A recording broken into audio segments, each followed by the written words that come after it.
Mapagpalang araw po sa ating lahat. Ang aking pong bahagi ngayon ay mula sa aklat ng Josue, Kabanata 10, talata 1 hanggang 11. Nalupig ang mga Amoreyo.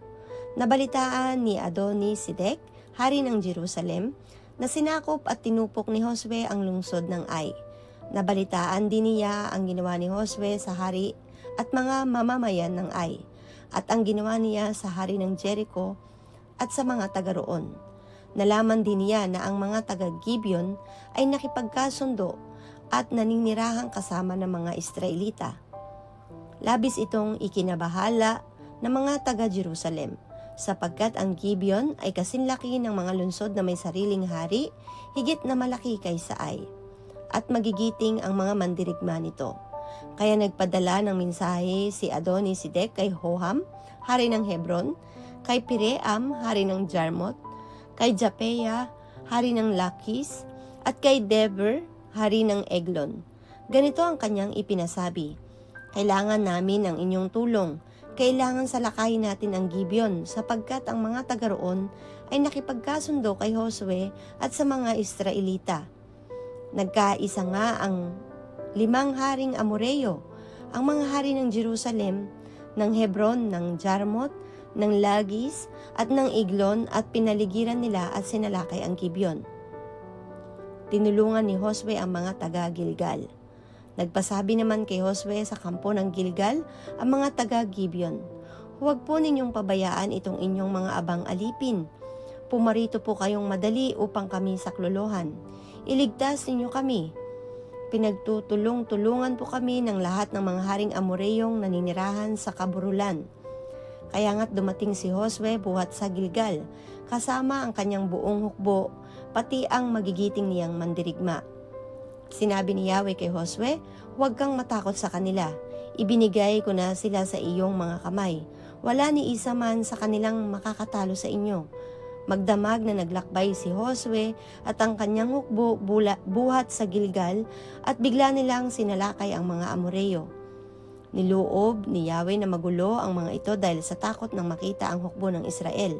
Nilipol sila ng mga Israelita sa Gibeon. Hinabol sila sa paglusong ng Bet Horon hanggang sa Azeka at sa Makeda.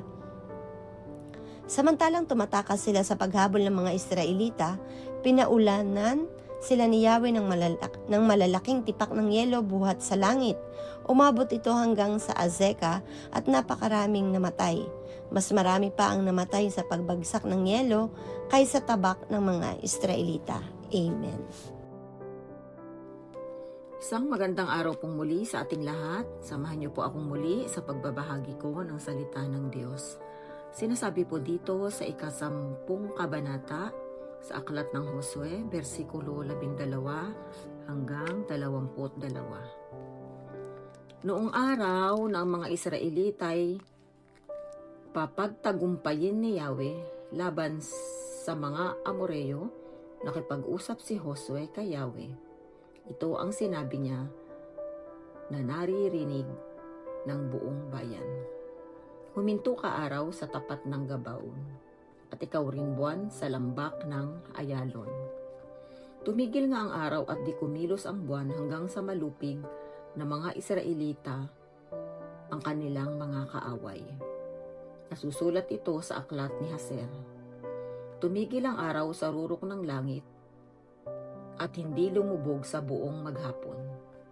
Kailanmay hindi pa nangyari at hindi na muling mangyayari na si Yahweh ay sumunod sa isang tao at nakipaglaban sa panig ng Israel. Bumalik sa Gilgal si Josue at ang mga tauhan niya. Nakatakas ang 5 hari at nagtago sa Yungib ng Maseda. Ngunit may nakaalam na doon sila nagtago at ito'y ipinasabi kay Josue. Kaya't iniutos ni Josue, takpan ninyo ng malalaking bato ang bunganga ng Yungib at inyong pabantayan. Ngunit huwag kayong titigil doon. Habulin ninyo ang kaaway, unahan at harangin upang huwag makapasok sa kani-kanilang lungsod. Inilagay na sila ni Yahweh sa inyong kapangyarihan. At sila nga'y pinuksa ni Josue at ng kanyang mga kawal hanggang sa halos naubos na lahat. Ang ilang di napatay ay nakapasok sa loob ng lungsod. Bumalik na lahat sa kampamento sa Maseda ang mga kawal ni Josue. Buhat noon, wala nang nangahas gumawa ng anumang laban sa mga Israelita. Iniutos ni Josue sa kanyang mga tauhan, alisin ninyo ang takip na bato sa bunganga ng yungin. Kunin ninyo ang 5 haring iyon at iharap sa akin. Ito po ang mga salita ng Diyos. Amen. Ang aklat ng Josue, Kabanata 10, versikulo 23 hanggang 33, at ang sabi, kaya pinalabas nila sa kuweba ang 5 hari, ang hari ng Jerusalem, Hebron, Harmot at Lakish, at Eglon. Nang magdala na ang 5 hari kay Josue, tinipon ni Josue ang lahat ng mga Israelita at sinabi niya sa mga commander ng mga sundalo niya, hali kayo at tapakan niyo ang lieg ng mga haring ito. Kaya lumapit sila at tinakpan nila ang lieg ng mga haring iyon. Sinabi sa kanila ni Josue, huwag kayong matakot o kaya'y panghinaan ng loob.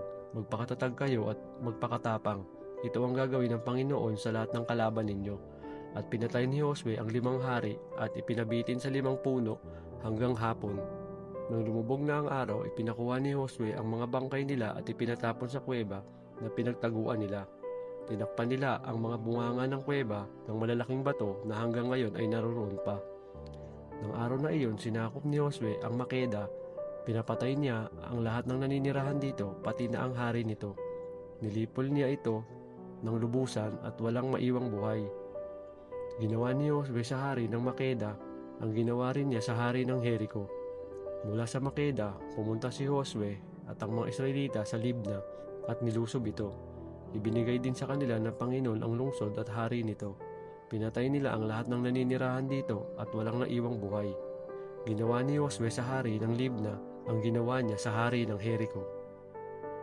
Mula sa Libna, pumunta si Josue at ang mga Israelita sa Lakish. Pinalibutan nila ito at nilusob. Ibinigay ng Panginoon ang Lakish sa mga Israelita sa 2 araw ng labanan, gaya ng ginawa nila sa Libna. Pinatay din nila ang lahat ng naninirahan sa Lakish. Habang nilulusob nila ang Lakish, si Haring Horam ng Gezer at ang mga sundalo nito ay tumulong sa Lakish. Pero natalo sila ni Josue at walang naiwang buhay sa kanila. Ito ang salita ng Diyos. Amen. Our devotion for today is from the book of Joshua chapter 10 verse 34 to 43. At dumaan si Jose mula sa Lakis at ang buong Israel na kasama niya hanggang sa Eglon at sila'y humantong laban doon at nakikipaglaban doon. At kanilang sinakop ng araw na iyon at sinugatan ng talim ng tabak at ang lahat na tao na nandoon ay kanyang lubos na nilipol ng araw na iyon ayon sa lahat niyang ginawa sa Lakis. At sumampa si Jose mula sa Eglon at ang buong Israel na kasama niya hanggang sa Hebron at sila'y nakipaglaban doon. At kanilang sinakop at sinugatan ng talim ng tabak at ang hari ni Yaon at ang lahat ng mga bayan ni Yaon at ang lahat na tao na nandoon. Wala siyang iniwang nalabi ayon sa lahat niyang ginawa sa Eglon, kundi kanyang lubos na nilipol at ang lahat na tao na nandoon. At si Jose at ang buong Israel na kasama niya ay bumalik sa Deber at nakipaglaban doon. At kanyang sinakop at ang hari ni Yaon at ang lahat ng mga bayan ni Yaon at kanilang sinugatan ng talim ng tabak at lubos na nilipol ang lahat na natao nandoon. Wala siyang iniwang nalabi kung paano ang kanyang ginawa sa Hebron ay gayon ang kanyang ginawa sa Deber at sa hari ni Yaon, gaya ng ginawa sa Libna at sa hari ni Yaon. Ganito sinaktan ni Jose ang buong lupain, ang lupaing maburol at ang timugan at ang mababang lupain at ang mga tagudtod at ang lahat ng hari ni Yaon. Wala siyang iniwang nalabi, kundi kanyang lubos na nilipol, ang lahat na humihinga, gaya ng inuutos ng Panginoon ng Diyos ng Israel. At sinaktan sila ni Jose mula sa Kades Barnea hanggang sa Gaza at ang buong lupain ng Gosen hanggang sa Gabaon. At ang lahat ng mga haring ito at ang kanilang lupain ay sinakop ni Jose sa napaminsan sapagkat pinakapaglaban ng Panginoon ng Diyos ng Israel. At si Jose at ang buong Israel na kasama niya ay bumalik sa kampamento sa Gilgal. This is the word of God. Amen.